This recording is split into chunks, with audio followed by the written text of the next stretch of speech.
The Julian Chapter by R.J. Palacio. Class picture. I tried to describe what Auggie looked like to my mom, but she didn't get it until the school pictures arrived in the mail. Up until then, she'd never really seen him. She'd been away on a business trip during the Thanksgiving Sharing Festival, so she didn't see him then. On Egyptian Museum Day, Auggie's face had been covered with mummy gods, and there hadn't been any after-school concerts yet. So the first time Mom saw Auggie and finally started understanding my nightmare situation was when she opened that large envelope with my class picture in it. It was actually kind of funny. I can tell you exactly how she reacted because I was watching her as she opened it. First, she excitedly slit open the top of the envelope with the letter opener. Then she pulled out my individual portrait. She put her hand on her chest. "Aw, Julian, you look so handsome," she said. "I'm so glad you wore that tie Grandmere sent you." I was eating some ice cream at the kitchen table and just smiled and nodded at her.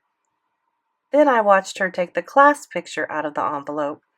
In lower school, every class would get its own picture taken with its own teacher. But in middle school, it's just one group picture of the entire 5th grade. So 60 kids standing in front of the entrance to the school. 15 kids in each row, 4 rows. I was in the back row, in between Amos and Henry. Mom was looking at the photo with a smile on her face. "Oh, there you are," she said when she spotted me. She continued looking at the picture with a smile on her face. "Oh my, look at how big Miles got," said Mom. "And is that Henry? He looks like he's getting a mustache. And who is—" And then she stopped talking. The smile on her face stayed frozen for a second or two, and then her face slowly transformed into a state of shock. She put the photo down and stared blankly in front of her. Then she looked at the photo again. Then she looked at me. She wasn't smiling. "This is the kid you've been talking about?" she asked me. Her voice had completely changed from the way it sounded moments before. "I told you," I answered. She looked at the picture again. "This isn't just a cleft palate." "No one ever said it was a cleft palate," I said to her. "Mr. Tushman never said that." "Yes, he did. On the phone that time." "No, Mom," I answered her. "What he said was facial issues, and you just assumed that he meant cleft palate. But he never actually said cleft palate." "I could swear he said the boy had a cleft palate," she answered. "But this is so much worse than that." She really looked stunned. She couldn't stop staring at the photo. "What does he have exactly? Is he developmentally delayed? He looks like he might be." "I don't think so," I said, shrugging. "Does he talk okay?" "He kind of mumbles," I answered. "He's hard to understand sometimes."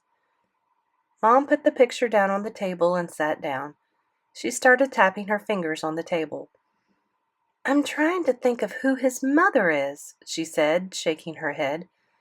"There are so many new parents in the school, I can't think of who it might be. Is she blonde?" "No, she has dark hair," I answered. "I see her at drop-off sometimes." "Does she look like the sun?" "Oh, no, not at all," I said. I sat down next to her and picked up the picture, squinting at it so my eyes wouldn't see it too clearly. Auggie was in the front row, all the way on the left. "I told you, Mom. You didn't believe me, but I told you." "It's not that I didn't believe you," she answered defensively. "I'm just kind of surprised. I didn't realize it was this severe." "Oh, I think I know who she is, his mom. Is she very pretty? Kind of exotic? Has dark, wavy hair?" "What?" I said, shrugging. "I don't know. She's a mom." "I think I know who she is," answered Mom, nodding to herself. "I saw her on Parents' Night. Her husband's handsome, too. I have no idea, I said, shaking my head. Oh, those poor people.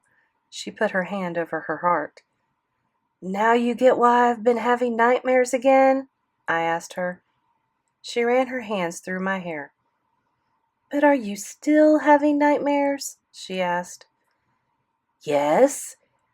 Not every night like I did for the first month of school, but yeah, I said, throwing the picture down on the tabletop. Why did he have to come to Beecher Prep anyway? I looked at Mom, who didn't know what to say. She started putting the picture back into the envelope. Don't even think of putting that in my school album, by the way, I said loudly. You should just burn it or something. Julian, she said. Then out of the blue, I started crying. Oh, my darling, said Mom, kind of surprised. She hugged me. I can't help it, Mom, I said through my tears. I hate that I have to see him every day. That night, I had the same nightmare I've been having since the start of school. I'm walking down the main hallway, and all the kids are in front of their lockers, staring at me, whispering about me as I walk past them. I keep walking up the stairwell until I get to the bathroom, and then I look in the mirror. When I see myself, though, it's not me I'm seeing. It's Auggie. And then I scream. Photoshop. The next morning, I overheard Mom and Dad talking as they were getting ready for work. I was getting dressed for school. They should have done more to prepare the kids, Mom said to Dad. The school should have sent home a letter or something. I don't know. Come on, answered Dad. Saying what? What can they possibly say? There's a homely kid in your class? Come on. It's much more than that. Let's not make too big a deal about it, Melissa. You haven't seen him, Jules, said Mom. It's quite severe. Parents should have been told. I should have been told, especially with Julian's anxiety issues. Anxiety issues? I yelled from my room. I ran into their bedroom. You think I have anxiety issues? No, Julian, said Dad. No one's saying that. Mom just said that, I answered, pointing at Mom. I just heard her say anxiety issues. What? So you guys think I have mental problems? No, they both said. Just because I get nightmares.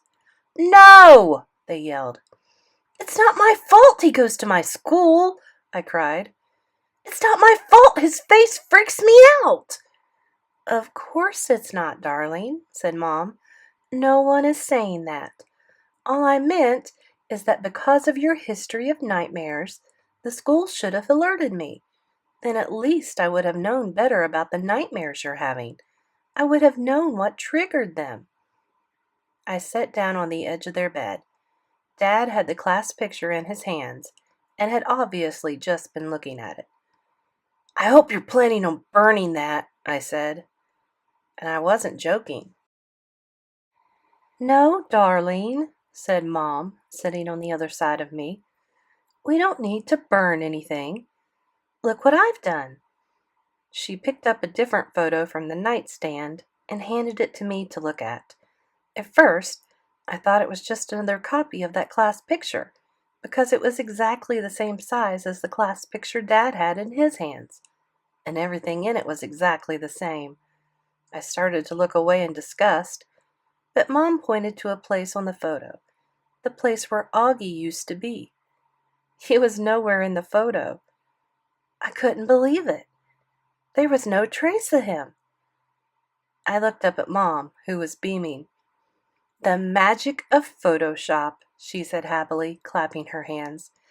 Now you can look at this picture and not have to have your memory of 5th grade tarnished, she said. That's so cool, I said. How did you do that? I've gotten pretty good at Photoshop, she answered. Remember last year how I made all the skies blue in the Hawaii pictures? You would never have known it rained every day, answered Dad, shaking his head. Laugh if you want, said Mom, But now, when I look at those pictures, I don't have to be reminded of the bad weather that almost ruined our trip. I can remember it for the beautiful vacation that it was, which is exactly how I want you to remember your 5th grade year at Beecher Prep. Okay, Julian? Good memories, not ugly ones. Thanks, Mom, I said, hugging her tightly. I didn't say it, of course, but even though she changed the skies to light blue on the photos, all I ever really remembered about our Hawaii trip was how cold and wet it was when we were there, despite the magic of Photoshop. Mean. Look, I didn't start out being mean. I mean, I'm not a mean kid. Sure, sometimes I make jokes, but they're not mean jokes. They're just teasing jokes. People have to lighten up a little. Okay, maybe sometimes my jokes are a little mean, but I only make those jokes behind someone's back. I never say stuff to anyone's face that will actually hurt someone. I'm not a bully like that. I'm not a hater, dudes. Attention, people! Stop being so sensitive. Some people totally got the whole Photoshop thing, and some didn't. Henry and Miles thought it was so cool and wanted my mom to email their moms the photo. Amos thought it was weird. Charlotte completely disapproved. I don't know what Jack thought, because he had gone over to the dark side by now. It's like he totally abandoned his peeps this year and only hangs out with Auggie now, which bugged me, because that meant I couldn't hang out with him anymore. No way was I going to catch the plague from that freak. That was the name of the game I invented. The plague. It was simple. If you touched Auggie and you didn't wash off the contamination, you died. Everyone in the whole grade played, except Jack. And Summer. So here's the strange thing. I've known Summer since we were in 3rd grade, and I never really paid any attention to her. But this year, Henry started liking Savannah, and they were like going out. Now, by going out, I don't mean like high school stuff, which would be kind of gross, barf, disgusting. All it means when you're going out is that you hang out together and meet each other at the lockers, and sometimes go to the ice cream shop on Amsford Avenue after school. So first Henry started going out with Savannah, and then Miles started going out with Zamina. And I was like, yo, what about me? And then Amos said, I'm going to ask Summer out. And I was like, no way, I'm asking her out. So that's when I started kind of liking Summer. But it totally bit that summer, like Jack was on Team Auggie. It meant I couldn't hang out with her at all. I couldn't even say "what's up" to her because the freak might think I was talking to him or something. So I told Henry to have Savannah invite Summer to the Halloween party at her house. I figured I could hang out with her and maybe even ask her to go out with me. That didn't work though, because she ended up leaving the party early. And ever since then, she's been spending all her time with the freak. Okay. I know it's not nice to call him the freak, but like I said before, people have to start being a little less sensitive around here. It's only a joke, everyone. Don't take me so seriously. I'm not being mean, I'm just being funny. And that's all I was doing. Being totally funny. The day that Jack Will punched me. I had been totally joking, fooling around. I didn't see it coming at all. The way I remember it, we were just goofing together, and all of a sudden he whacks me in the mouth for no reason. Boom! And I was like, ow! You crazy jerk face! You punched me?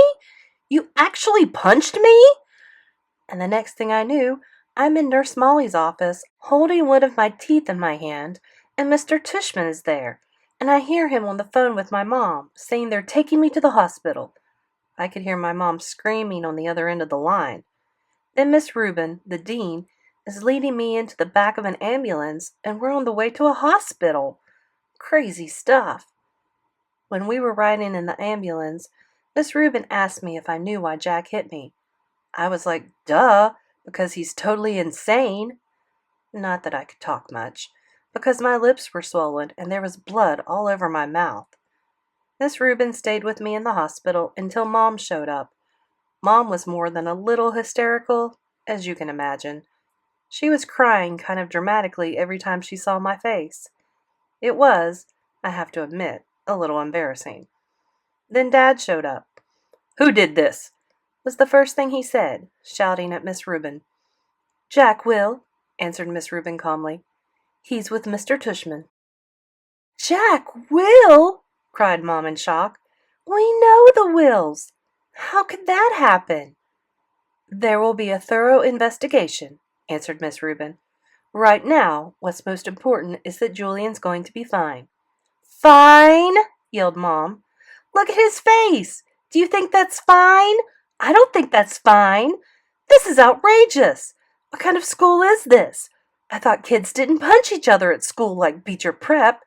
I thought that's why we pay $40,000 a year, so that our kids don't get hurt." "Miss Albans," said Miss Rubin, "I know you're upset." "I'm assuming the kid will get expelled, right?" said Dad. "Dad!" I yelled.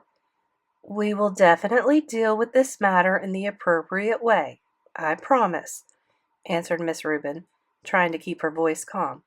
"And now, if you don't mind, I think I'll leave you guys alone for a bit. The doctor will be back, and you can check in with him. But he said that nothing was broken. Julian's fine. He lost a lower first molar, but that was on its way out anyway. He's going to give him some pain medication, and you should keep icing it. Let's talk more in the morning."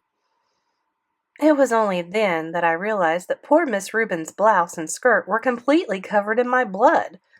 Boy, mouths do bleed a lot. Later that night, when I could finally talk again without it hurting, Mom and Dad wanted to know every detail of what had happened, starting with what Jack and I had been talking about right before he hit me. "Jack was upset because he was paired up with the deformed kid," I answered. "I told him he could switch partners if he wanted to, and then he punched me." Mom shook her head. That was it for her. She was literally madder than I've ever seen her before. And I've seen my mom pretty mad before, believe me. "This is what happens, Jules," she said to Dad, crossing her arms and nodding quickly. "This is what happens when you make little kids deal with issues they're not equipped to deal with. They're just too young to be exposed to this kind of stuff. That Tushman is an idiot." And she said a whole bunch of other things too, but those are kind of too in a if you know what I mean, for me to repeat. "But Dad, I don't want Jack to get expelled from school," I said later on in the night. He was putting more ice on my mouth because the painkiller they had given me at the hospital was wearing off. "That's not up to us," he answered, "but I wouldn't trouble myself about it if I were you. Whatever happens, Jack will get what he deserves for this." I have to admit, I started feeling kind of bad for Jack. I mean, sure, he was a total dipstick for punching me, and I wanted him to get in trouble. But I really didn't want him to get kicked out of school or anything. But Mom, I could tell, was on one of her missions now, as Dad would say. She gets like that sometimes, when she gets so outraged about something that there's just no stopping her. She was like that a few years ago when a kid got hit by a car a couple of blocks away from Beecher Prep, and she had like 1,000,000 people sign a petition to have a traffic light installed. That was a super mom moment. She was also like that last month when our favorite restaurant changed its menu, and they no longer made my favorite dish the way I liked it. That was another super mom moment, because after she talked to the new owner, they agreed to special order the dish, just for me. But Mom also gets like that for not so nice stuff. Like when a waiter messed up a food order.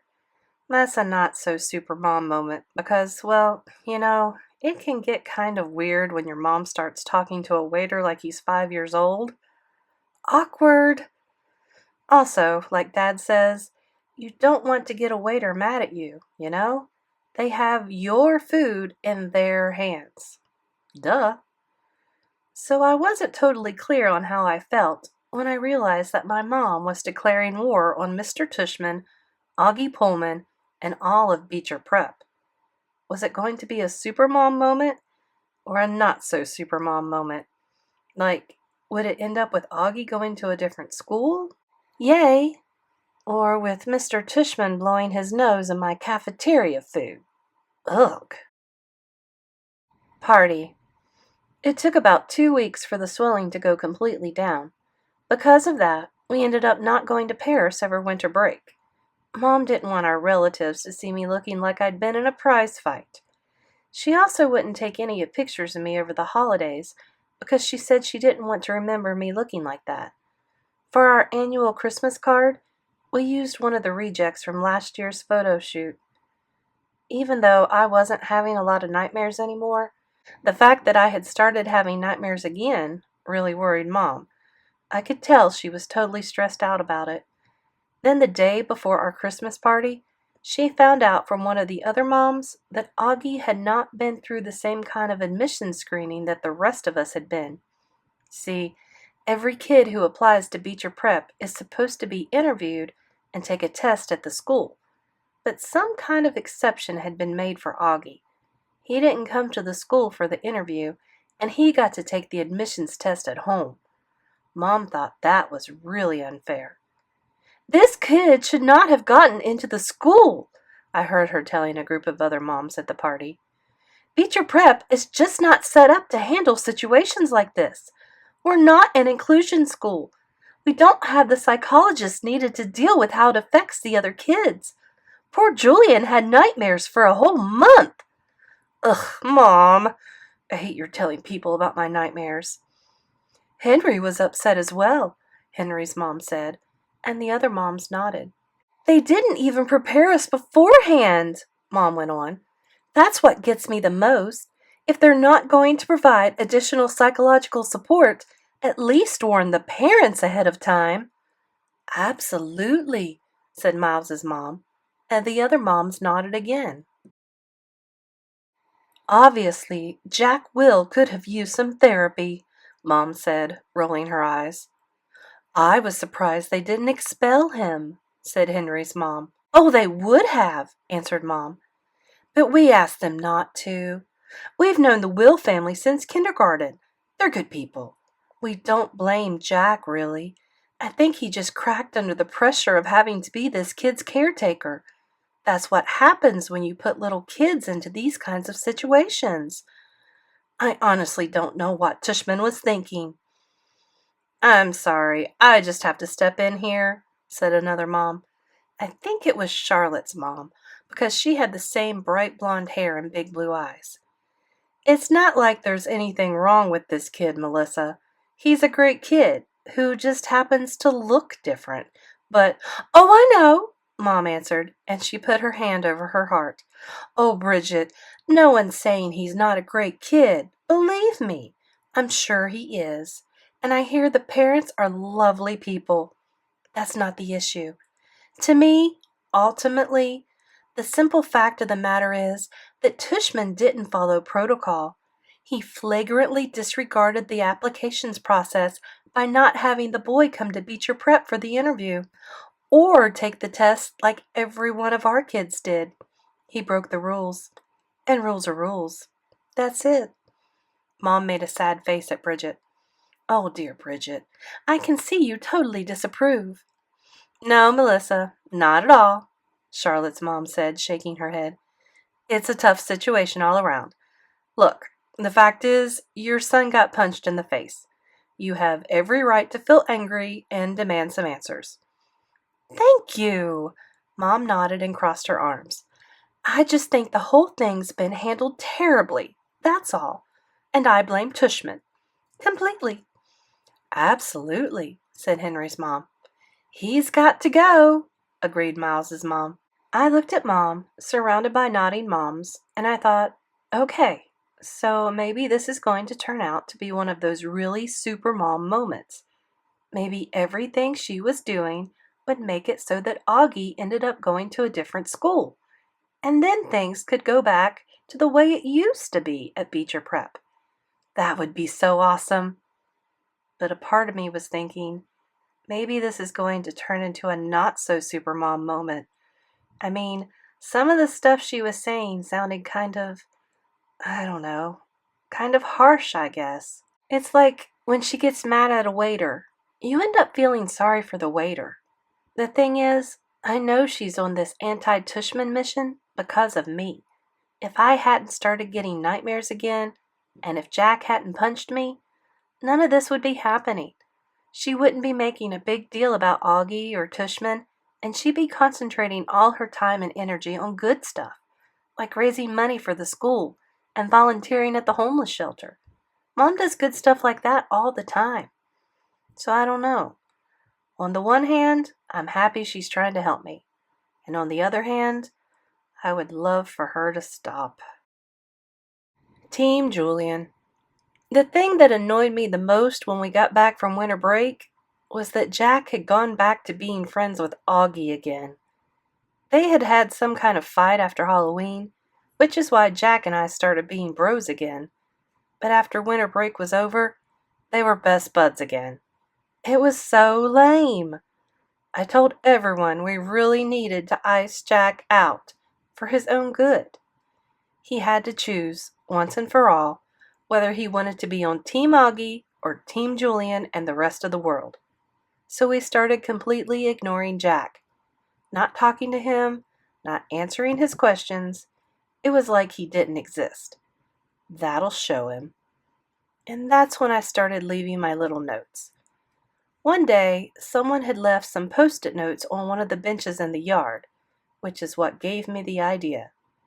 I wrote in this really psycho-killer handwriting, "Nobody likes you anymore." I slipped it into the slits in Jack's locker when no one was looking. I watched him out of the corner of my eye when he found it. He turned around and saw Henry opening his locker nearby. "Did Julian write this?" he asked. But Henry was one of my peeps, you know? He just iced Jack out, pretending like no one was even talking to him. Jack crumpled the post-it and flicked it into his locker and banged the door shut. After Jack left, I went over to Henry. "Hola!" I said, giving him the devil sign, which made Henry laugh. Over the next couple of days, I left a few more notes in Jack's locker, and then I started leaving some in Auggie's locker. They were not, I repeat, not a big deal. They were mostly stupid stuff. I don't think anyone would ever take them seriously. I mean, they were actually kind of funny. Well, kind of. At least some of them were. "You stink, big cheese. Freak. Get out of our school, orc." No one but Henry and Miles knew that I was writing these notes, and they were sworn to secrecy. Thanks for watching. Please remember to like and subscribe. Become a channel member, and we'll see you in the rest of the story. Why you sleeping in a graveyard?